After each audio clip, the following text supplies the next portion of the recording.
What is up? Welcome to another software engineering concept right here on IO the General.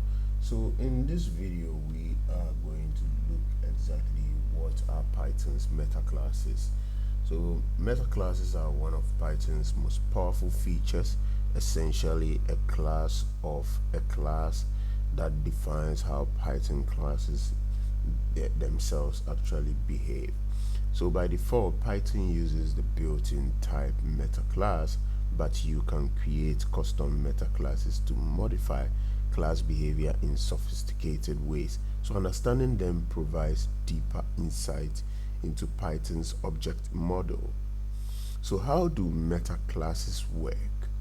So here's an example of a block of code where you can type out in VS Code to test out how this works. So metaclasses are created by subclassing the built-in type class and overriding its method to customize class construction.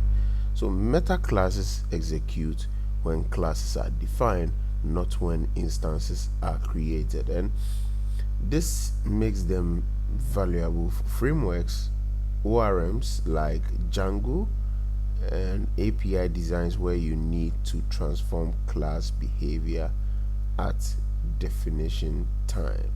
So thank you for watching this video. Do try out the code block in your VS Code or PyCharm and let us know how it went in the comment section. Thank you for watching this video.